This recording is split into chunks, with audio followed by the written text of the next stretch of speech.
امریکی صدر Donald Trump کا اپنا ہرمس میں جہازوں کی نقل و حرکت بحال کرنے کا اعلان۔ صدر ٹرمپ نے اقدام کو انسانی ہمدردی قرار دے دیا۔ سوشل میڈیا پر کہا کہ جہازوں کی محفوظ نقل و حرکت کے عمل پروجیکٹ فریڈم کا آغاز آج صبح سے ہوگا۔ متعدد ممالک نے درخواست کی ہے کہ اپنا ہرمس میں پھنسے جہازوں کو محفوظ راستہ فراہم کیا جائے۔ غیر جانبدار ممالک کے جہازوں کو محفوظ راستہ فراہم کریں گے۔ یہ ان ممالک کے جہاز ہیں جو مشرق وسطیٰ میں حالیہ تنازع میں شامل نہیں ہیں۔ کئی جہاز خوراک اور ضروری سامان کی کمی کا شکار ہیں۔ امریکہ ایران کے ساتھ بہت مثبت بات چیت کر رہا ہے۔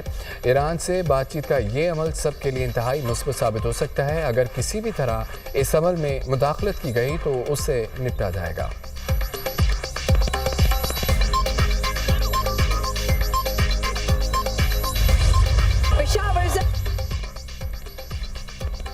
امریکہ نے پاکستان کے ذریعے ایران کے 14 نکاتی منصوبے کا جواب دے دیا۔ ایرانی وزارت خارجہ کے ترجمان اسماعیل بقائی کی تصدیق کہتے ہیں ایران اب امریکی جواب کا جائزہ لے رہا ہے۔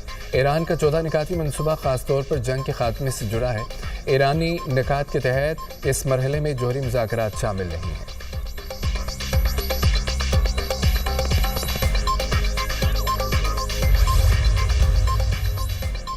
ایران کے 30 دن میں جنگ کے مکمل خاتمے کی تجویز۔ ایران کے امن منصوبے کی مزید تفصیلات منظر عام پر آ گئیں۔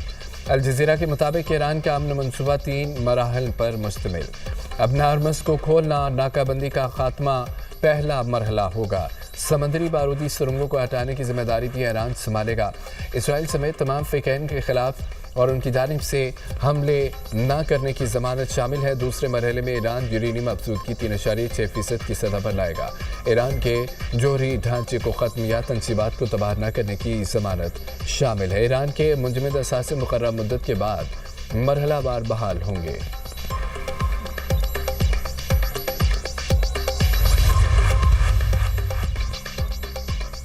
ایران کی سفارتی محاذ پر سرگرمیاں تیز۔ ایرانی وزیر خارجہ باسر اکچی اور جرمن منصب میں ٹیلی فونک رابطہ۔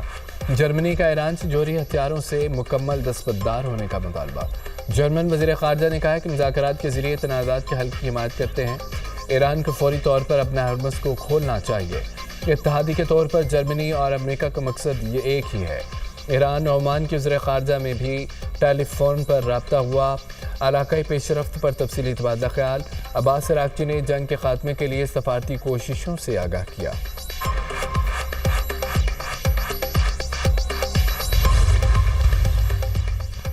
امریکہ اپنی افواج اور طیارہ بردار جہازوں کی قبرستان کے لیے تیار ہے۔ مشیر ایرانی سپریم لیڈر محسن نزائی کا امریکہ کو سخت انتباہ۔ کہا کہ امریکہ دنیا کا واحد بحری قزاق ہے جس کے پاس طیارہ بردار جہاز ہیں۔ ایران کے پاس ان قزاقوں کو لگام ڈالنے کی بھرپور طاقت ہے۔ اپنے بحری بیڑے اور فوج کی تباہی کے لیے تیار ہو جاؤ۔ امریکہ کو اسپہان میں گرنے والے اپنے طیاروں کا ملبہ یاد رکھنا چاہیے۔ پاسداران انقلاب کا کہنا ہے کہ واشنگٹن کے پاس فیصلوں کی گنجائش ختم ہو چکی ہے۔ ٹرمپ اب ناممکن فوجی مہم جوئی یا تلخ ڈیل میں کسی ایک کا انتخاب کریں۔ فیصلے کے لیے وقت تیزی سے گزر رہا ہے۔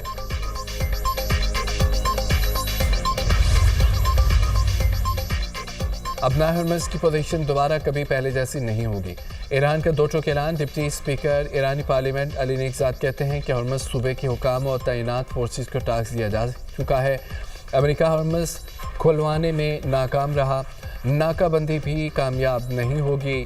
اسرائیل کے بحری جہاز کبھی اپنا ہرمس سے نہیں گزر سکیں گے۔ امریکہ اور اس کے اتحادی جارح ممالک کو بھی پابندیوں کا سامنا ہوگا۔ باقی ممالک کے جہاز ایران کی اجازت سے اپنا ہرمس سے گزریں گے۔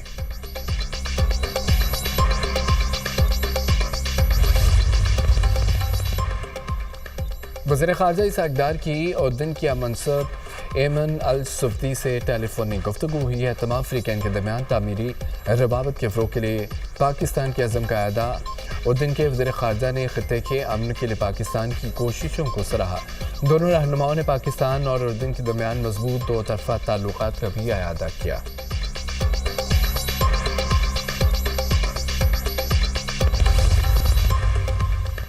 وزیر اعلیٰ پنجاب مریم نواز کی زیر صدارت خصوصی اجلاس فیصل آباد ماس ٹرانزٹ سسٹم پر پیش رفت کا جائزہ، مریم نواز نے تعمیراتی عمل تیز کرنے کی ہدایت کر دی۔ ماس ٹرانزٹ سسٹم میں اچھی اور وسیع ایلیویٹر نصب کرنے کا حکم۔ 20.5 کلومیٹر طویل ماس ٹرانزٹ سسٹم میں 21 اسٹیشن بنیں گے۔ 11.3 کلومیٹر روٹ اور 11 اسٹیشن ایلیویٹڈ ہوں گے۔ فیصل ٹاؤن اور ایئرپورٹ چوک میں ڈپو بنائے جائیں گے۔ وزیر اعلیٰ مریم نواز کا ہر اوپن مقام پر اربن فارسٹ اور سبزہ لگانے کا بھی۔ پاک افواج نے شکست دے کر بھارت کا غرور خاک میں ملایا۔ 1 سال بعد بھی بھارت اپنے زخم سلا رہا ہے۔ وزیر دفاع خواجہ آصف کی میڈیا سے گفتگو، کہا کہ بھارت پاکستان پر حملہ کرنے کی اب جرأت نہیں کرے گا۔ بھارت افغانستان کے ذریعے پراکسی وار کر رہا ہے۔ ایک اچھے ہمسائے کی طرح خطے میں امن چاہتے ہیں۔ مار کے حق کو 1 سال گزرا، ہمیں تجدید عہد کرنا ہوگا۔ اپنے ذاتی مفادات پیچھے رکھ کر قومی مفادات کو ترجیح دینا چاہیے۔ اپنی بہادر افواج کو خراج تحسین پیش کرتا ہوں۔ زندہ قومیں اپنے محسنوں کو بھولتی نہیں ہیں۔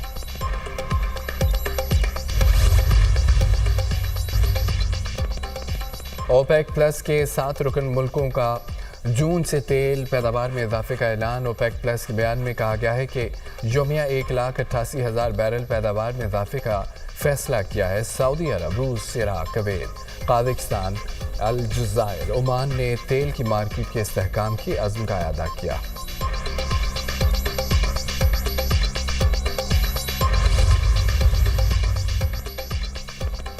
جنگ کے بعد تیل کی قیمتیں کم ہونی چاہیے۔ امریکی وزیر خزانہ اسکاٹ بیسن کا کہنا ہے کہ مستقبل میں تیل کی قیمتوں میں کمی کی پیشگوئی ہے۔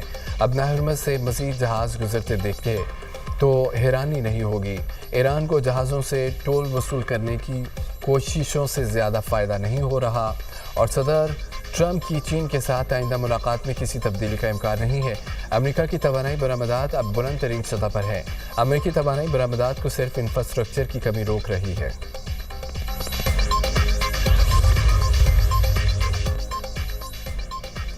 گرمی اپنا رنگ دکھانے لگی۔ سندھ کے بیشتر علاقوں میں ہیٹ ویو۔ حیدرآباد اور دادو میں پارہ 47 ڈگری کو چھو گیا۔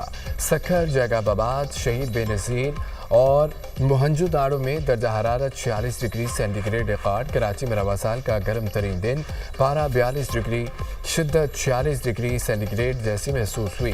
شہر قائد میں آج بھی موسم شدید گرم رہنے کی پیشگوئی۔ درجہ حرارت 41 ڈگری تک جانے کی پیشگوئی۔ ملک کے دیگر حصوں میں بھی گرمی کا راج ہے۔ سبی اور تربت میں 46، کوادر میں 43 ڈگری تک گرمی پڑی۔ لاہور میں بارش کے باوجود درجہ حرارت 40 ڈگری تک پہنچ گیا۔ ساہیوال 43، ملتان، ڈی جی خان 41، اسلام آباد 37، پشاور میں 35 ڈگری ریکارڈ کیا گیا۔